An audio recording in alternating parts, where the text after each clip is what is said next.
Assalamualaikum warahmatullahi wabarakatuh. Perkenalkan, nama saya Vina Oktazami, NIM 19136138. Baiklah, kali ini saya akan menerangkan sedikit tentang materi Geografi Regional Indonesia. Geografi Regional Indonesia ada terdiri dari iklim Indonesia, yaitu iklim yang dikenal di Indonesia ada 3 di antaranya, terdiri dari iklim musim yang biasa dikenal dengan muson, tropikal, iklim panas, dan iklim laut. Yang pertama, iklim muson. Iklim muson terjadi karena pengaruh angin musim yang bertiup berganti arah tiap-tiap setengah tahun sekali. Angin muson di Indonesia terdiri atas muson barat dan angin muson timur. Nah, angin muson barat ini biasanya disebut sebagai angin muson dingin timur laut yang bertiup pada kurang waktu bulan Oktober hingga April. Pada saat itu kedudukan semua matahari di belahan timur. Nah, seterusnya itu angin musim timur. Angin musim timur adalah angin yang mengalir dari Australia musim dingin ke Asia musim panas. Angin muson timur terjadi pada periode Mei hingga September. Angin muson timur terdiri pada periode Mei hingga September. Angin muson timur juga melewati Indonesia bagian timur. Angin ini mengandung curah hujan yang sedikit karena melewati celah sempit dan gurun. Contohnya Gubson, Australia Besar, dan Victoria. Angin musim timur menyebabkan Indonesia mengalami musim kemarau. Angin ini melintas pada bulan Juni, Juli, dan Agustus.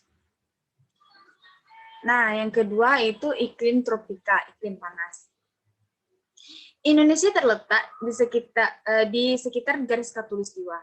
Akibatnya, Indonesia termasuk daerah tropika panas. Keadaan cuaca di Indonesia rata-rata panas, mengakibatkan negara Indonesia beriklim tropika panas. Iklim ini berakibat banyak hujan yang disebut hujan naik tropika.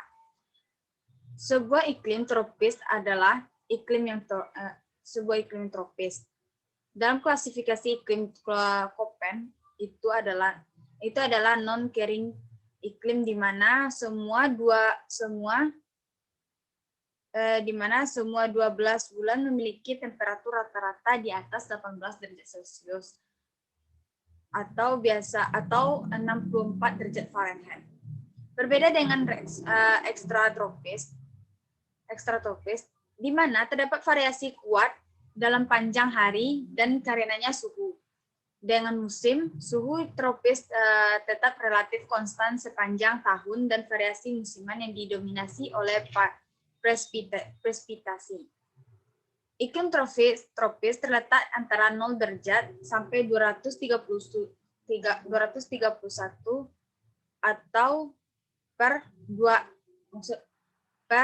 2 derajat lintang utara atau lintang selatan. Dan hampir 40% dari permukaan bumi. Nah, ciri-ciri dari iklim tropis ini ada beberapa, yaitu suhu udara rata-rata yang tinggi karena matahari selalu vertikal. Umumnya suhu udara antara 20 sampai 23 derajat Celcius. Bahkan di beberapa tempat rata-rata suhu tahunannya mencapai 30 derajat Celcius.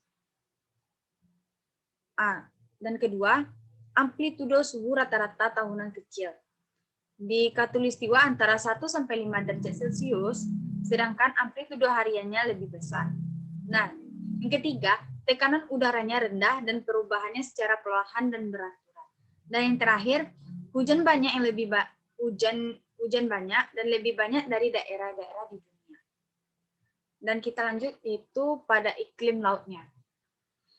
Negara Indonesia adalah negara yang berkepulauan. Sebagian besar tanah daratannya, Indonesia dikelilingi oleh laut atau samudra. Itulah sebabnya di Indonesia terdapat iklim laut. Sifat iklim ini lembab banyak mendatangkan hujan. Iklim laut berada di daerah tropis dan subtropis, dan daerah sedang. Keadaan iklim di kedua daerah tersebut sangat berbeda. Nah, di sini iklim laut ini mempunyai ciri-ciri, yaitu ciri-ciri iklim laut di daerah tropis dan subtropis sampai garis lintang 40 derajat Celcius adalah yang pertamanya, suhu rata-rata tahunan rendah, amplitudo suhu harian rendah atau kecil. Yang ketiga, banyak awan, dan yang keempat, sering hujan lebat disertai badai. Ciri-ciri iklim laut di daerah sedang yaitu amplitudo suhu harian dan tahunan kecil, banyak awan, banyak hujan di musim dingin, dan umumnya hujan di rintik-rintik. Yang terakhir, penggantian antara musim panas dan dingin terjadi tidak mendadak dan tiba-tiba. Edwin Adrian membagikan Indonesia menjadi 3 daerah iklim, yaitu daerah selatan A, daerah utara dan daerah utara, barat B, dan daerah Moluccan C. Wilayah Indonesia terletak di daerah tropis yang dilintasi oleh garis khatulistiwa, sehingga daratan setahunan dalam setahun matahari melintasi ekuator sebanyak dua kali. Matahari tepat berada di ekuator setiap tanggal 23 Maret, tanggal 2 dan 22 September. Nah, berikut yang bisa kita lihat di sini adalah berikut peta yang menunjukkan keberadaan iklim di Indonesia. Berdasarkan itu bagiannya. Nah, lanjut kondisi relief di Indonesia. Relief dapat diartikan sebagai perbedaan tinggi dan rendahnya bentuk muka bumi. Misalnya, bentuk-bentuk pegunungan, lembah, daratan rendah, daratan tinggi. Nah, bentuk-bentuk permukaan bumi semacam itu dapat terjadi di darat ataupun di dasar laut, sehingga dikenal adanya relief daratan dan relief laut. Tinggi rendahnya permukaan bumi ini seringkali dikenal dengan istilah morfologi daerah, yang tak lain merupakan penggambaran konfigurasi permukaan bumi. Sehingga dikenal istilah morfologi daerah daratan dan morfologi dasar laut. Bentuk-bentuk relief yang terdapat di kepulauan Indonesia bervariasi, dan bentuk-bentuk pulau yang ada di sebenarnya juga merupakan relief yang tampak di atas permukaan laut, sehingga setelah berakhirnya zaman glasial. Secara garis besar, relief ini di Kepulauan Indonesia dapat dinyatakan sebagai akibat berlangsungnya interaksi antara tenaga endogen dan tenaga eksogen. Kedua tenaga tersebut terkadang sulit untuk dikenali secara jelas sebab tenaga penyebabnya telah sedemikian jauh berpengaruh dan berlangsung lama. Namun secara umum, relief di Indonesia dipengaruhi oleh adanya gerakan gerak bumi atau lempeng bumi. Seperti yang bisa kita lihat pada gambar ini adalah bentuk dari kondisi relief permukaan bumi. Ini bisa dikatakan relief bentuk daratan, seperti ini. Nah, dan di sini bisa dikatakan dengan bentuk relief laut.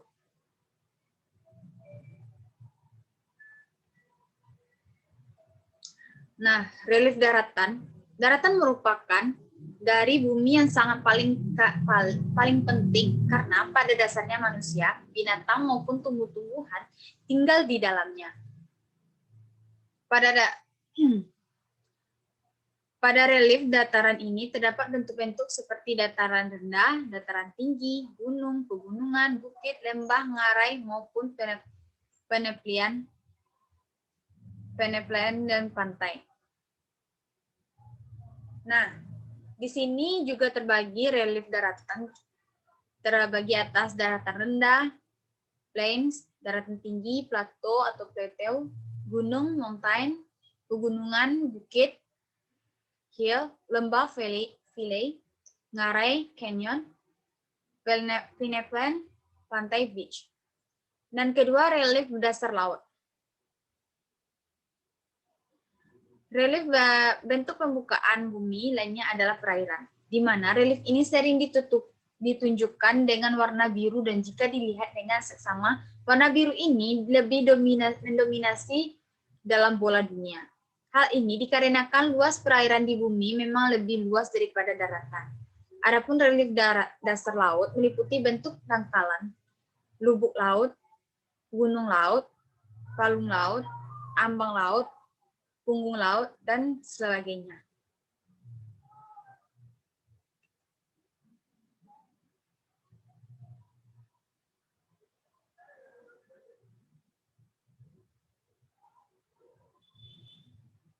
Nah, kita lanjut pada curah hujan Indonesia. Curah hujan merupakan jumlah curah air hujan yang turun pada suatu wilayah dalam waktu tertentu. Indonesia merupakan negara yang memiliki dua iklim, yaitu musim kemarau dan musim penghujan. Hal ini didukung dengan letak Indonesia pada 6 derajat lintang selatan sampai 10 derajat lintang selatan dan 95 derajat bintang timur sampai 141 derajat bintang timur. Sehingga rata-rata curah hujan di Indonesia yaitu 2.000 sampai 3.000 mm per tahunnya. Curah hujan yang terjadi pada setiap daerah atau wilayah berbeda-beda. Hal ini dipengaruhi beberapa parameter yaitu sebagai berikut. Letak daerah konvergensi antartropik atau biasa dikenal dengan DKAT. DKAT merupakan daerah yang memiliki suhu yang relatif tinggi atau ekuator termal sehingga membuat tingkat penguapan menjadi tinggi yang menjadikan area tersebut sangat lembab sehingga menimbulkan hujan zenital dan konveksi. DKAT bergerak setiap 14 hari dengan arah utara selatan dan berada pada wilayah tenang ekuatorial yaitu antara 0 derajat sampai 10 derajat lintang selatan. Yang kedua itu arah angin. Arah angin dapat menentukan curah hujan yang terjadi apabila arah anginnya sejajar dan garis pantai dengan suhu yang tetap, maka tidak akan hujan, maka tidak terjadi hujan dan sebagainya, dan begitu sebaliknya. Yang ketiga, bentuk dan arah lereng. Pada wilayah yang relief, permukaan berbukit-bukit atau gunung curah hujan relatif sedikit karena angin harus bergerak naik sehingga mengurangi uap air agar dapat melewati bukit atau gunung. Uap air inilah maksudnya agar melewati bukit atau gunung. Uap air inilah yang turun sebagai hujan. Oleh karena itu, lereng yang menghadap ke arah angin akan banyak mendapat curah hujan dibandingkan dengan lereng yang membelakangi arah angin. Yang selanjutnya, jarak perjalanan angin di atas medan datar.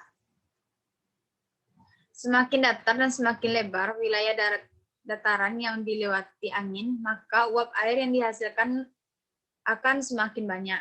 Oleh karena itu, hujan hanya turun pada daerah dekat pantai atau laut saja. Dan selanjutnya, letak geografis daerah. Letak geografis daerah semakin jauh dari garis lintang 0 derajat, maka curah hujan semakin sedikit. Hal ini dikarenakan suhu akan semakin rendah dan uap air yang dihasilkan semakin sedikit. Nah, ada 3 pola curah hujan yang ada di Indonesia, yaitu pola curah hujan monsun, pola curah hujan ekuatorial, dan pola hujan lokal.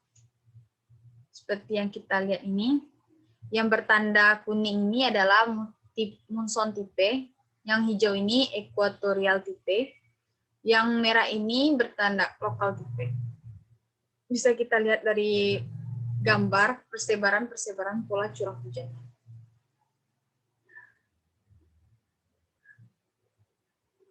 Baiklah, saya akan menjelaskan satu persatu tentang pola curah hujan monsun. Pola curah hujan monsun yaitu daerah Indonesia yang mendapatkan pola curah hujan monsun: Sumatera bagian selatan, Kalimantan Tengah dan Selatan, Jawa, Bali, dan Nusa Tenggara, dan bagian Papua. Hujan yang turun bersifat unimodial, satu puncak musim hujan. Musim kemarau terjadi pada bulan Juni, Juli, dan Agustus, sedangkan musim hujan terjadi pada bulan Desember, Januari, dan Februari, kemudian bulan lainnya merupakan periode peralihan atau pracoba atau pancaroba. Yang kedua itu pola curah hujan ekuatorial. Wilayah Indonesia yang dipengaruhi oleh pola curah ekuatorial yaitu Sumatera bagian tengah dan utara, serta Pulau Kalimantan dan bagian utara. Tipe curah hujan ini yaitu binoidal, dua puncak hujan. Biasanya terjadi bulan Maret dan Oktober atau saat terjadi equinox. Nah, yang ketiga pola curah hujan lokal. Bagian pola curah hujan lokal terjadi di daerah Maluku, Sulawesi, dan bagian Papua. Hujan ini membentuk tipe hujan yang unimodial, satu puncak hujan, namun berlawanan dengan tipe hujan muson. Pada gambar ini adalah secara terperinci pola curah hujan yang di Indonesia dapat diuraikan pada peta ini. Ini salah satu bentuk contohnya. Oke, next. Nah, ini salah satu dari persebaran flora dan fauna Indonesia.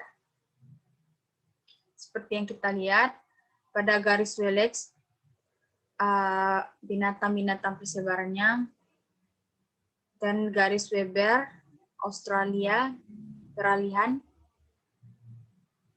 Nah, baik, saya akan menjelaskan tentang kawasan Wallace, yang kawasan ini. Kawasan Wallace meliputi mencakup flora dan fauna yang sebarannya di wilayah Indonesia bagian barat, yang meliputi Pulau Sumatera, Jawa, serta Kalimantan. Garis ini membagi Indonesia menjadi bagian tengah dan bagian barat. Pada kawasan ini disebut dengan flora dan fauna tipe asiatis.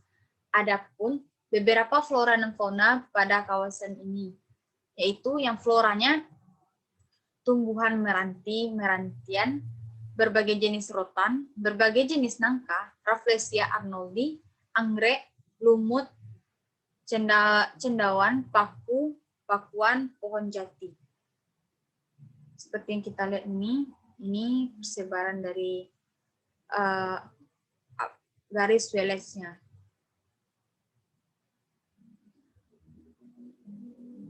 Nah, kalau pembagian dari fauna yang garis Wallace itu terdiri dari gajah, macan dan harimau, badak, bercula satu, dan banteng. Dan kawasan Weber, seperti yang kita lihat ini, kawasan Weber ini. Nah, kawasan Weber ini merupakan garis khayal yang membagi wilayah Indonesia menjadi bagian tengah dan juga bagian timur. Wilayah ini meliputi Sulawesi, Kepulauan Maluku, serta Indonesia bagian timur, Pulau Papua, dan Kepulauan Maluku. Selain itu, wilayah ini juga meliputi Laut Maluku, Laut Arafura.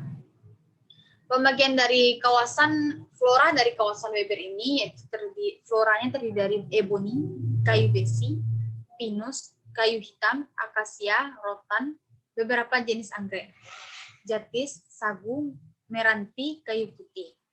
Dan faunanya terdiri dari komodo, babi rusa, burung maleo, koala, burung kasuari, walabi, landak irian, burung kakak tua, kanguru.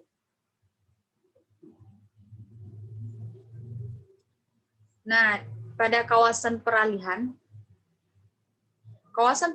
meliputi pulau Indonesia yang dapat di bagian tengah, yang terdiri atas Sulawesi, Kepulauan Nusa Tenggara, dan Pulau Timur, dan Kepulauan Maluku. Kawasan ini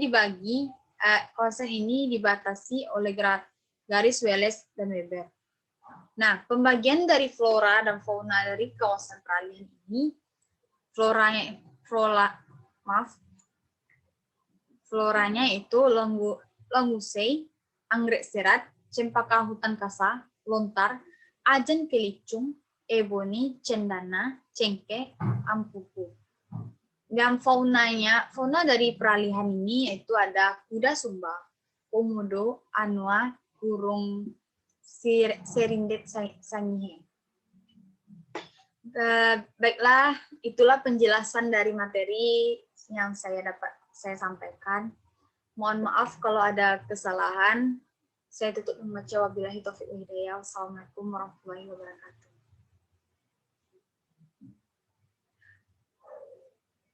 Nah,